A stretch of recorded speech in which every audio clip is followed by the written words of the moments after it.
Ceci est l'ordinateur portable le plus durable et le plus facile à réparer au monde. C'est l'antithèse totale à tellement de niveaux de l'ordinateur 100% optimisé où tout est décidé à votre place et qui est impossible à réparer. Que ce soit au niveau du choix de la configuration à l'achat, de la durabilité du produit, de la facilité à le maintenir et même à l'améliorer au fil du temps, ce laptop va totalement à contre-courant de ce qu'on a connu ces dernières années. Techniquement, mais aussi philosophiquement.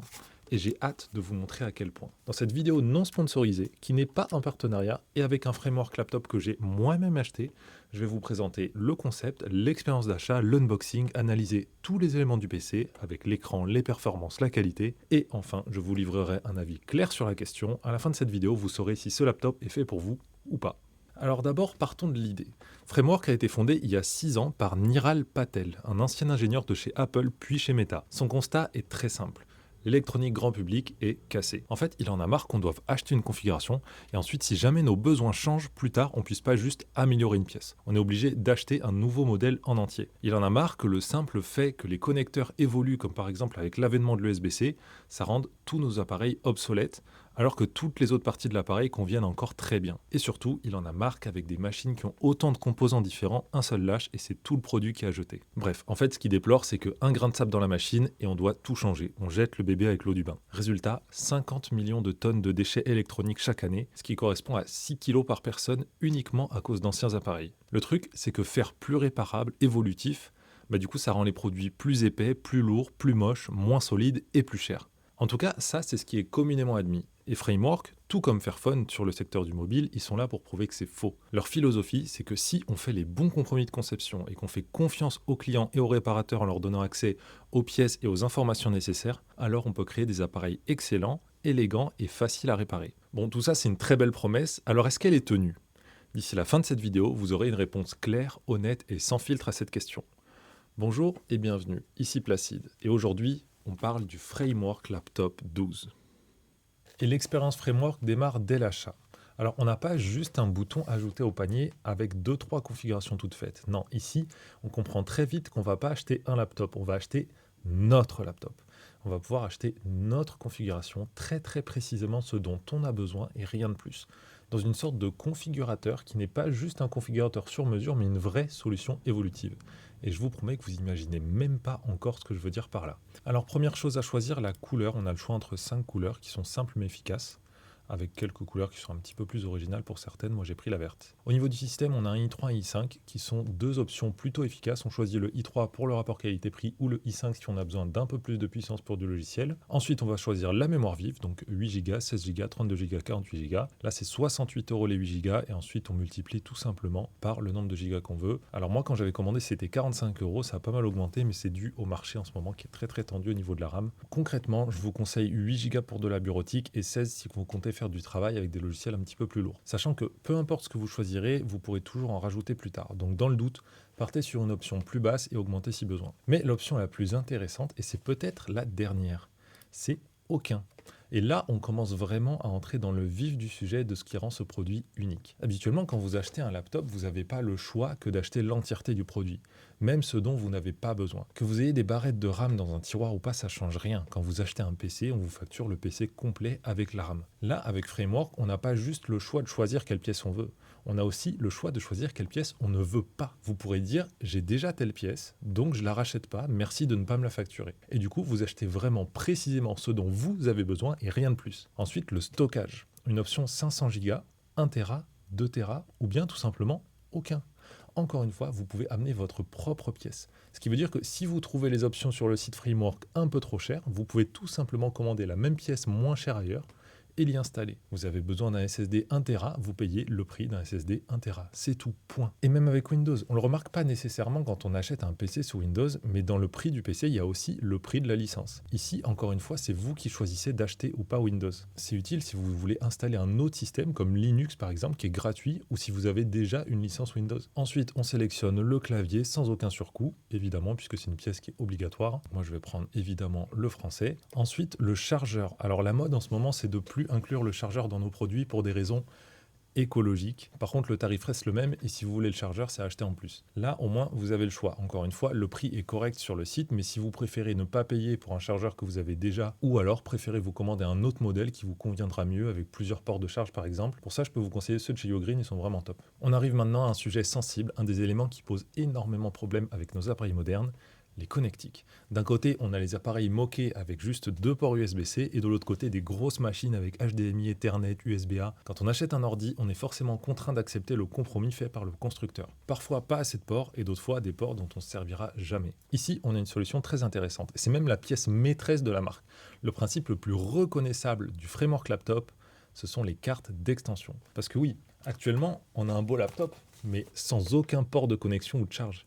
Et comme toute chose sur cet ordinateur, vous vous en doutez, on va les choisir. Alors, on a 4 slots disponibles et on y met ce qu'on veut parmi USB-C, USB-A, HDMI, Ethernet, DisplayPort, carte SD, micro SD et même du stockage supplémentaire. Bon, on va quand même prendre au minimum un USB-C pour pouvoir au moins charger l'ordi, mais on n'est absolument pas obligé de remplir les 3 autres slots. Si on a juste besoin d'un USB-C et par exemple, hop, d'un HDMI, on paye juste un USB-C et un HDMI. Si on veut se servir des 4 emplacements, on peut imaginer le port USB de charge, un autre pour la connectique, un HDMI et puis un USB-A par exemple. Ok d'accord, mais 4 ça fait pas beaucoup. Moi j'ai besoin d'un autre USB-C à côté de la charge, j'ai besoin d'un HDMI, d'une prise Ethernet pour le bureau, j'ai besoin de quoi lire mes cartes SD parce que je fais de la photo et de la vidéo, donc micro SD, SD, et bah du coup ça passe pas. En fait en vérité j'ai besoin de tout ça, mais pas tout le temps. Ça dépend du moment.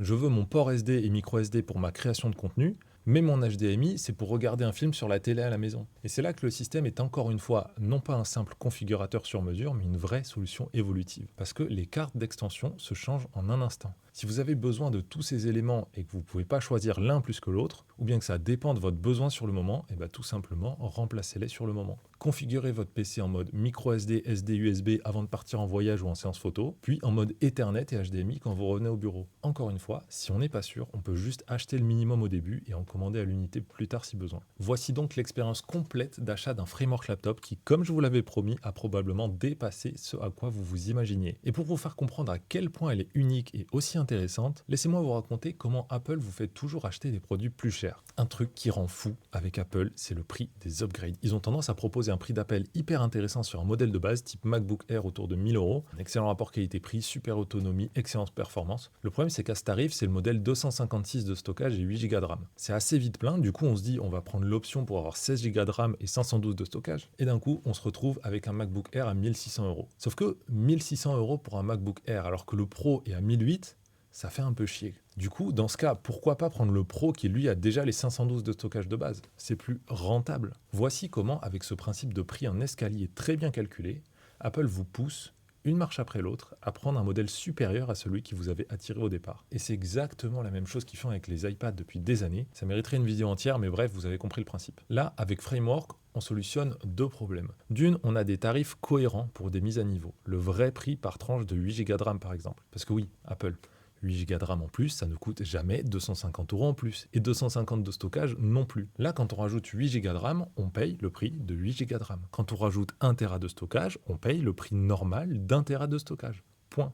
On ne paye pas 250 € pour une option qui coûte 60 € au constructeur. On paye nos 60 €, on a notre option, et c'est tout. Et de deux, c'est le fait que peu importe l'option choisie au moment de l'achat, on pourra toujours modifier l'élément plus tard, ce qui nous évite de suroptionner dès le début. Et cette logique, elle a même été poussée jusqu'aux ports de connexion sur les côtés de l'appareil. Ils sont non seulement au choix, mais carrément optionnels et disponibles à l'unité pour faire évoluer les connectiques en temps réel plus tard avec votre usage. Et c'est ça, selon moi, l'expérience d'achat pour ce framework. C'est pas juste une question de tarif, c'est plutôt une question de liberté totale. D'un point de vue technique, d'un point de vue financier, mais aussi d'un point de vue philosophique. Bon allez, assez discuté, il est temps de déballer et de vous montrer tout ça. Voici à quoi ça ressemble quand on le reçoit. On a les cartes d'extension. Ici, j'ai pris un USB-C, un USB-A, un HDMI et une carte SD. On a les 8 petits gigas de RAM et mon stockage SSD que moi j'avais commandé par ailleurs sur Amazon et qui m'a coûté moins cher que celui proposé par Framework. Tout est très clair. Chaque petite partie a son propre QR code qui pointe vers le tuto pour la remplacer ou simplement pour obtenir plus d'infos. On installe tout ça. On finit par la partie supérieure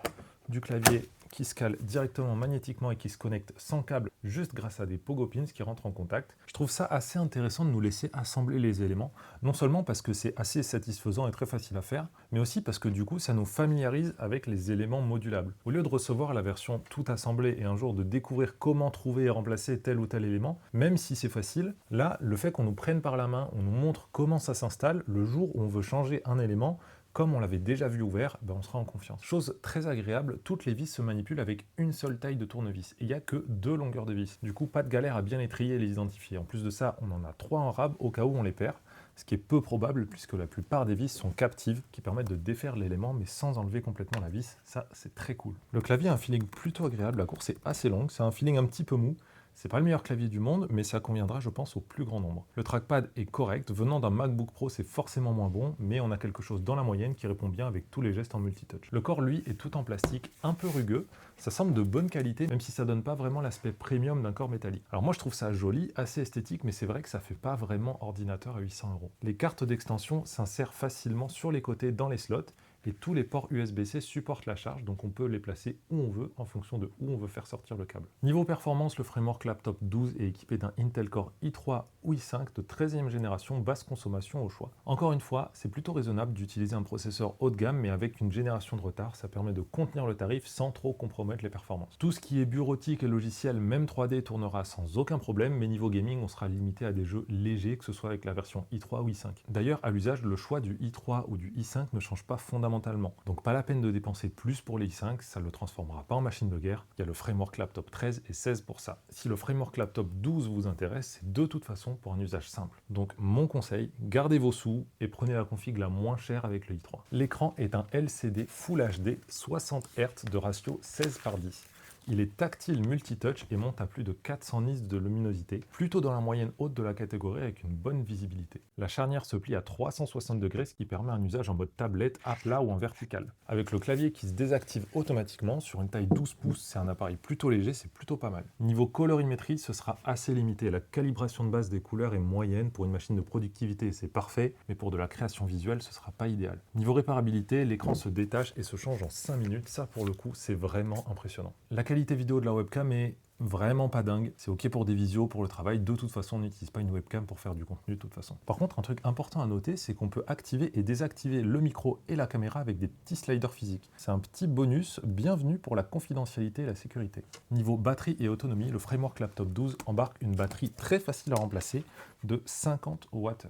Comptez 6-7 heures d'usage normal, c'est pas vraiment génial sans être mauvais pour autant, c'est plutôt dans la moyenne basse de la catégorie. Alors est-ce que c'est une bonne idée d'acheter un framework Laptop 12 alors qu'il y a un MacBook Air qui se trouve en promo à 800 € chez Fnac Darty, comme au Black Friday 2025? Si c'est pour les études, la productivité ou le multimédia, on est sur 2 appareils à l'usage similaire mais à la philosophie radicalement opposée. La liberté totale qui a un prix, dans un cas, et l'optimisation et la rigidité dans l'autre. J'adorerais vous dire de choisir le framework. Il est plus fun, plus éthique, mais à tarif égal, rien ne bat un MacBook Air actuellement. Il enterre totalement la concurrence en termes de qualité de fabrication, performance et autonomie. Donc si l'idée c'est un laptop compact, léger, facile à transporter avec une bonne autonomie pour les études par exemple, alors cherchez pas plus loin, un MacBook Air c'est juste incroyable à ce tarif. Mais attendez avant de quitter la vidéo, ça c'est si on considère aucun autre critère que prix, performance. Mais quand on fait un achat, on le fait pas seulement parce qu'on a besoin d'un produit, on le fait aussi parce qu'on veut bien donner à celui qui le vend. Quand on achète quelque chose, on dit au marché c'est ça qu'on veut. Et le marché écoute. Si demain on se met tous à acheter des voitures vertes, les constructeurs fabriqueront plein de voitures vertes. Si on se met tous à acheter des téléphones à clapet du jour au lendemain, le prochain iPhone sera à clapet. C'est nous qui avons le pouvoir, c'est le marché qui décide et nous sommes le marché. Et quand on choisit un framework laptop, on n'achète pas juste un laptop, on achète les rêves d'un ancien ingénieur de chez Apple et Meta, un type qui gagnait sûrement très bien sa vie, mais qui a décidé un matin de se lever et de tout arrêter, de dire à sa femme je vais créer une boîte d'ordi portable modulaire et j'ai 90% de chances de me planter. Donc on n'achète pas juste un objet, on achète ses doutes, ses nuits blanches, ses peurs, ses échecs, ses réussites. On achète les prototypes ratés, les mails sans réponse, les livraisons en retard, les investisseurs qui lui ont dit non, et les soirs où il s'est dit qu'il aurait peut-être pas dû quitter son taf. Acheter à un entrepreneur, c'est acheter une histoire. C'est financer une idée qu'il a eue seul et qu'il a décidé de faire exister alors que personne n'y croyait. Voilà pourquoi les produits originaux, les produits de jeunes entreprises sont aussi chers niveau tarif. Parce que, en fait, vous financez pas juste un matériel, vous financez tout. tout ça. Sur des critères éthiques, de réparabilité, de durabilité, Framework ouvre la voie. Vous achetez une machine dont vous êtes pleinement propriétaire jusque dans ses entrailles. L'ordinateur vous appartient et vous dépendez de personne pour le faire fonctionner à long terme. Acheter un Framework laptop, c'est voter pour un monde qui va dans cette direction. Alors oui, c'est peut-être acheter plus cher pour moins de performance. Mais si vous le faites, c'est parce que vous pensez que c'est ce qu'il est juste de faire, et que c'est à ça que devrait ressembler un ordinateur, pas une boîte noire fermée maintenue au bon vouloir du fabricant. Donc finalement, le choix que vous ferez sera basé sur vos convictions, sur votre personnalité, sur vos envies, et dépendra finalement beaucoup plus de votre personne que de la machine en elle-même. Donc est-ce que acheter ce Framework Laptop 12, c'est une bonne idée? Et bien finalement, c'est plutôt à vous de me le dire. C'était Placide, portez-vous bien et à la prochaine.